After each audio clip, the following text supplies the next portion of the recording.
महत्त्वाची बातमी आपण सुरुवातीलाच पाहणार आहोत। मुंबईतल्या वांद्रे रेल्वे स्टेशन परिसरातल्या अतिक्रमण हटाव कारवाई दरम्यान दुसऱ्या दिवशी मोठा गोंधळ झाल्याचं दिसलं।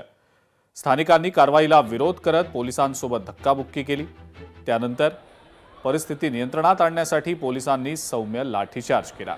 पोलिसांच्या लाठीचार्जनंतर काही स्थानिकांनी काही समाजकंटकांनी पोलिसांवरच दगडफेक केली।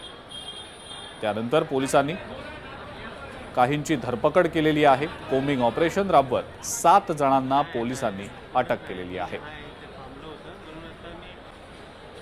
गेल्या 2 दिवसापासून निर्मलनगर पोलीस स्टेशनच्या हद्दीमध्ये रेल्वे प्रशासनातर्फे अतिक्रमण तोडक कारवाई चालू आहे। त्याला मुंबई पोलीस दलातर्फे संरक्षण देण्यात आलेलं आहे, प्रोटेक्शन देण्यात आलेलं आहे। तर ही कारवाई आज चालू असताना काही समाजकंटकांनी त्यावर जे डिमोलिशन स्क्वॉड आहे आमचं त्याच्यावर दगडफेक करण्याचा प्रयत्न केला। त्याला मुंबई पोलीस दलाने ॲप्रोप्रिएट बळाचा वापर, योग्य बळाचा वापर करून त्या लोकांना पांगवलेला आहे। जे समाजकंटक आहेत त्याच्यातली 7 लोकांना आम्ही ताब्यात घेतलेलं आहे। त्यांच्यावर गुन्हा दाखल करण्याची प्रक्रिया चालू आहे। वांद्रा टर्मिनसवरनं वांद्रा लोकल स्थानक जोडायचं आहे, या कारणाकरता त्यांना ती जमीन पाहिजे होती आणि ही जमीन रिकामी व्हावी याकरता गेले 9 वर्ष पश्चिम रेल्वे विरुद्ध गरीब नगर येथील रहिवासी असा खटला हा हायकोर्टामध्ये सुरू होता। त्या खटल्याचा निकाल आला।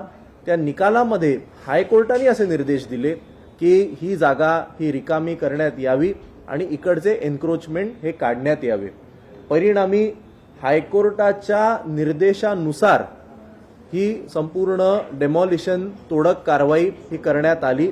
ही तोडक कारवाई ही पश्चिम रेल्वेच्या माध्यमातून करण्यात आली। प्रत्येक गोष्टीमध्ये राजकारण आणायचं, प्रत्येक गोष्टीमध्ये हिंदू मुस्लिम नॅरेटिव्ह तयार करायचा, ही एक भाजपची जुनी जी काय स्ट्रॅटेजी आहे ती परत एकदा त्यांनी प्रयत्न केला।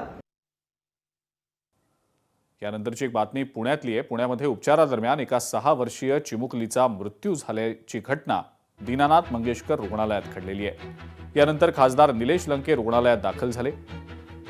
चिमुकलीच्या मृत्यूसंदर्भात निलेश लंके प्रशासनासोबत चर्चा करतायत। या घटनेची उच्चस्तरीय चौकशी व्हावी अशी मागणी सुद्धा निलेश लंके यांनी केलेली आहे।